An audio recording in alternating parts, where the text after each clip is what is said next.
And to continue that story about the dream, let's see here. Where's I at? Right. The body heat and I could feel that there was somebody in my bed. I could hear them. And it felt, there was someone there. Like, that was what I felt. That was what I knew. And I remember I was just sitting there, like, I could hear the breathing. I could feel the covers lifting up and down and up and down on me. I'm just like, oh my gosh, who is in my bed? And I finally, I kind of gingerly reached my hand back behind me underneath the covers, really kind of trying to be as cautious as possible. And I reached over and I touched it. And I felt this back. I felt the thing's back, the person's back.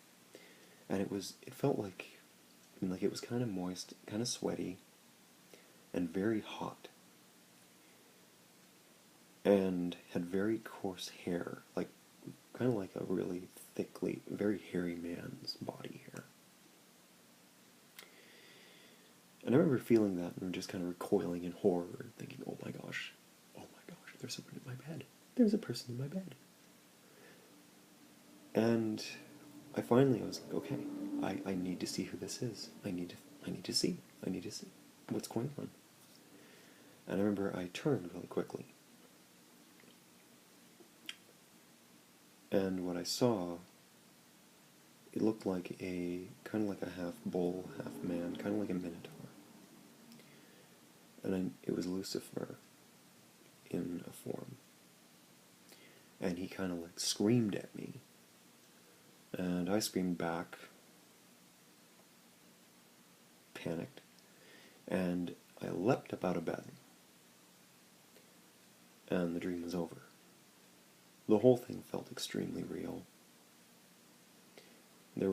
I felt the moisture on my hand, I felt the body heat next to me, I heard the breathing. It was one of those very, very real dreams, but at the same time, I knew it was more. And I was on my feet at this point, and there was nothing there. I was awake for real. And I remember just sitting there kind of freaked out, oh my gosh. Okay, I get it. I'm in bed with the devil. I'm done. Everything changes.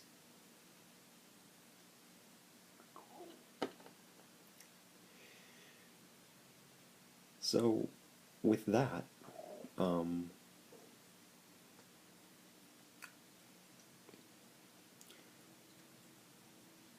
I ended up walking away from that.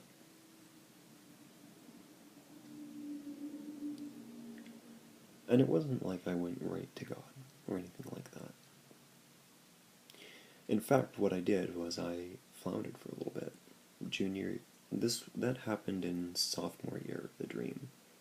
I'd spent 2 years, serving Satan, living for him, doing his bidding. I would send demons to mess with people. I would, manipulate people, as we covered, before, the video right before.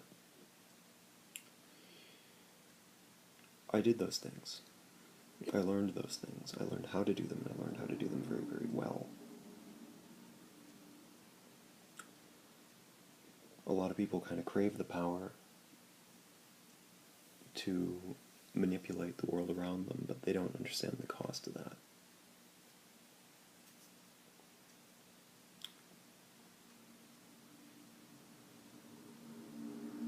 Become a monster. And I was that. I took tests after the course of this, and, I was able to score an amazing score on the psychopathy test. Oh, that was fantastic. I actually quit before I even hit question 5, because I was already so close to 30. And for anyone familiar with the test, it takes 33 points to be registered a psychopath. I was 5 questions in, and I already knew I was getting there. I was at nearly 15 right off the bat. The point is that there's a tremendous cost to that. And the damage that you can do can be irreparable. my best friend at that time was my greatest test subject. He was the guy that I went to and messed with the most. And I worry that he may never recover from what I did to him. I see him periodically, off and on still. We don't hang out or anything, it's just, we still live in the same town. We bump into each other periodically. And every time I see him, I have to know that I had a hand in where he's at. And I worry that he may never... And he's not the only one either. There are others as well.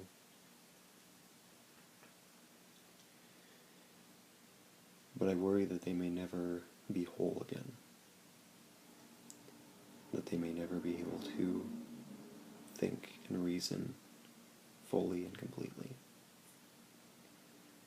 Because I messed so much with the way that they think and the way that they reason.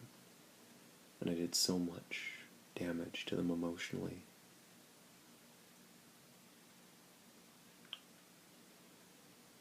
Because that is what you do. That is what Satan does. That is what the demons do.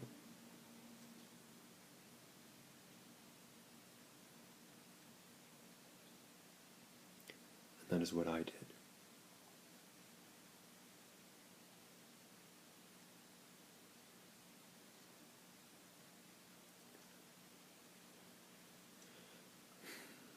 That blood, so to speak, is on my hands.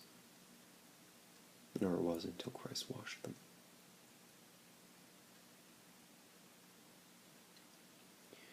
See, after I walked away from Satanism, I spent about 2 years really thinking about what I wanted to do. Junior and senior year were times spent with more introspection, more consideration as to the nature of the man that I had become. Eventually, I ended up deciding that I wanted to serve God. I ended up going to a small church. I kind of got roped into it by one of my cousins, but it's whatever. I kind of wanted to go anyway, so it didn't matter.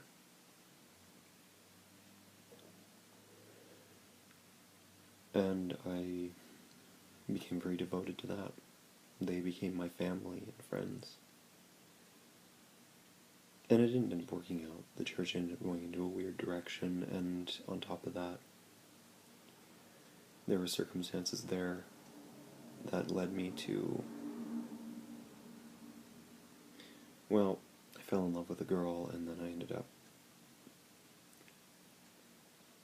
When I asked her out, she freaked out, and she apparently didn't reciprocate those feelings. And I got my heart broken. Something that I had never quite felt before, and it hurt so badly.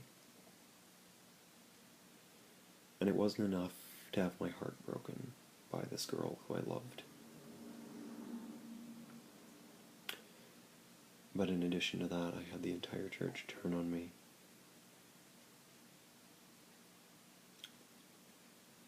Which was really confusing to go from being,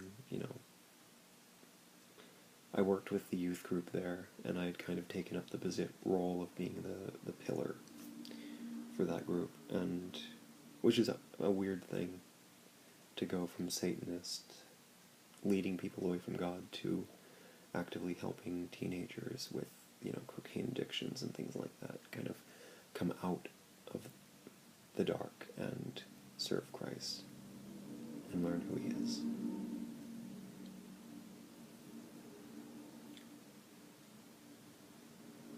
But in that time, I had become kind of the pillar myself in that way, or tried to be, to make up for the vacuum created when my brother got kicked out of the youth group. Another story for another time. Anyways, but, in that time, I ended up going from being, kind of the pillar there, a favored person, to a pariah, all because I loved someone. I still to this day don't entirely understand what happened, but I remember just sitting in that foyer and thinking, why the hell am I at this place? I lingered there for about 3 more years because I couldn't think of where else to go. Until I joined the army, but that's the beginning of the other arc in my testimony, so I'll save that for the next video. But to close this one out, and the story of the being a Satanist. From God's perspective, I was the very worst of people. The very, very worst. I led his children away from him.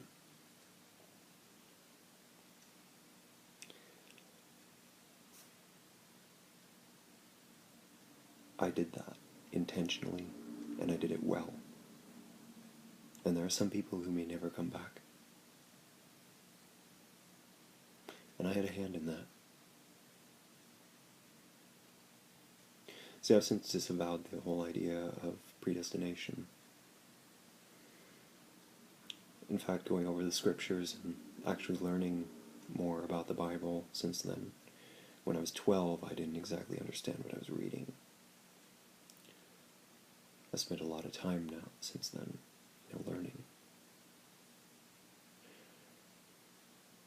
And I know now that things are very different from what I had understood back then. And choice has immense relevance. And when I chose to follow God, when I repented, I was forgiven for everything that I had done. As twisted and evil as everything that I had done was, I was forgiven.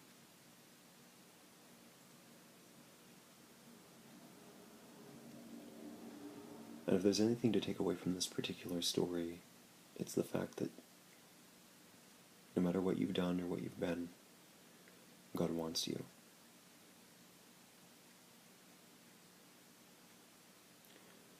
And coming from someone who has been worse than anything, I guarantee you that you have been. There's no reason why you can't be saved. There's no reason why you can't rise above your past and be changed entirely. The cost of my actions and choices in my time with Lucifer was that I was twisted, very much so, a psychopath through and through. God changed everything. He renewed me. I can't get those scores at all if I try on those tests anymore.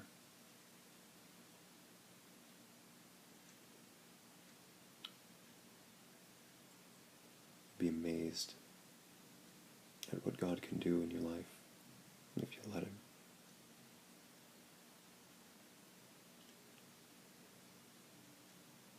So, that